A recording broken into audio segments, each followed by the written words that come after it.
In what can only be described as a chaotic second half of the season and an off-season that was less than ideal for the Charlotte Hornets, one of the few consistents has been their franchise player, LaMelo Ball, who's shown progression as a player that many didn't expect this early on, as he was an All-Star in just his second NBA season, albeit as a replacement All-Star, but still an All-Star nonetheless. I thought he played at an All-Star level. Many of you know that I hold LaMelo in a high regard. He was my number one player in the 2020 draft, and one of the 5 best point guard prospects I've ever evaluated, and is a borderline top 10 prospect I've ever evaluated. LaMelo is one of the best passers in basketball, and growing as a scorer at an unexpected rate.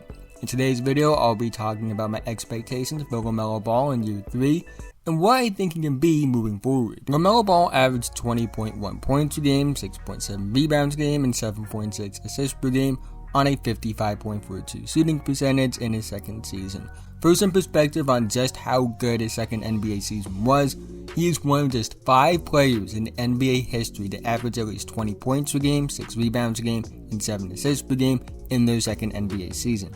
The other 4, LeBron James, Magic Johnson, Oscar Robertson, and Luka Doncic. He's also the best 3-point shooter among this group and had the lowest minutes per game. Not saying LaMelo will be on the level of any of these players. He doesn't drop fouls at nearly the rate that the other 4 do, and it's just a very high bar to reach. But to be mentioned in the same category as those 4 statistically at this young of an age is incredible, and also a testament to how much he's improved since entering the league. For some perspective, his 3-point percentage through 2 seasons is better than his field goal percentage was during his time in the NBL.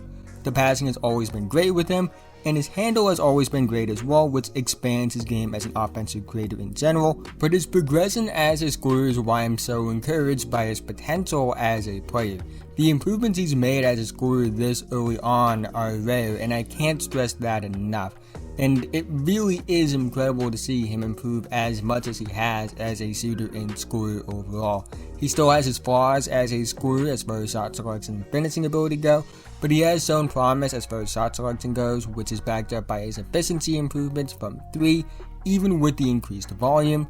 When it comes to the finishing ability, it still isn't great. He does show encouraging signs with his first step, handle, body control, flexibility, and tough finishing angles, but he still doesn't handle contact well, and while I do think adding functional strength to his frame will help in this area, I don't think he will ever be a foul drawing machine that generates Ja Morant levels of rim pressure as a slasher. But that's what makes LaMelo such a unique player. Despite having scoring tools, the way he draws pressure stems from his passing ability. Passing has and always will be the biggest strength of LaMelo Ball's game. He's accurate, he has unreal vision, and he's very creative as a passer, and while he may not generate a lot of rim pressure as a slasher, he makes up for that with his ability to create pressure using his unpredictability. I talked about in an earlier video I made about LaMelo, but unpredictability is the biggest asset LaMelo uses to his advantage. You don't know what he's going to do. He's a good threat as a scorer and a great threat as a passer. It's really a pick your poison type situation when you want to defend against him. He could pull up from deep, take you off a dribble, or find an open teammate at an angle only he sees, and throw a pass that you just don't expect. This kind of ability keeps defenses on their heels and opens up easier looks for his teammates. It's why LaMelo is a player that makes those around him better.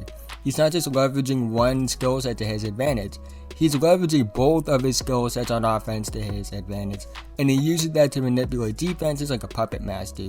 His ability to control the floor is unheard of for his age, and the way he's improving on top of that, and how good he is already, this is all really just why I believe he has such a high ceiling as a player. Now, I will say, while LaMelo Ball is a good scorer, he still is exploitable in this area.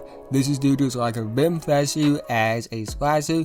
Even though he is good at passing out of help defense and traps, it can be used to throw the offense out of rhythm when he's the only creator on the floor, which is why I believe that Charlotte should prioritize acquiring players who can create offense for themselves or be knockdown shooters, maybe even both. I know they drafted James Bouknight, but there are a lot of reasons why I wouldn't really rely on Bouknight being a potential option for them moving forward.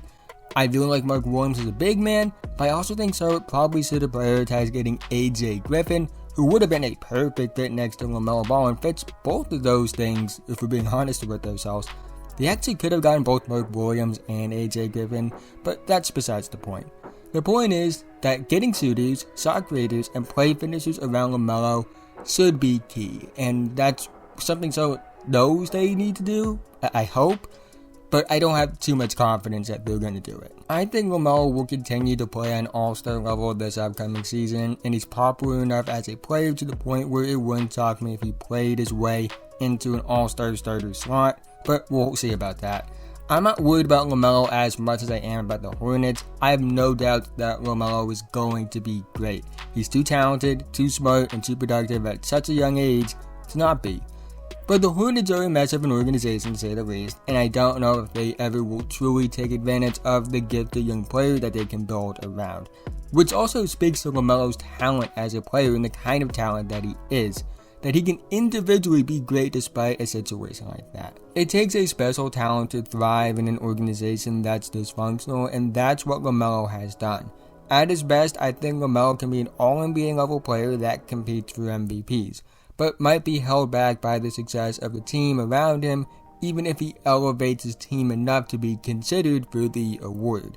I know people have their concerns about LaMelo, and I understand, but at the same time, I have a hard time betting against the dude who entered the league as one of the best passers in the best league in the world at 19 years old and has shown unreal progression as a scorer. I think LaMelo Ball is already a special talent, and I can't wait to see where he goes with his NBA career. So that's the end of this video. If you made it to this point, thank you so much. Again, haven't already, like, subscribe, hit notification bell, notified whenever I release a video. I'm making videos about basketball all the time, and liking and subscribing is the best way that you can help me and support the channel. I'm really appreciative of all the support you guys have been giving me recently. Can't thank you guys enough since I've come back to making basketball content again consistently.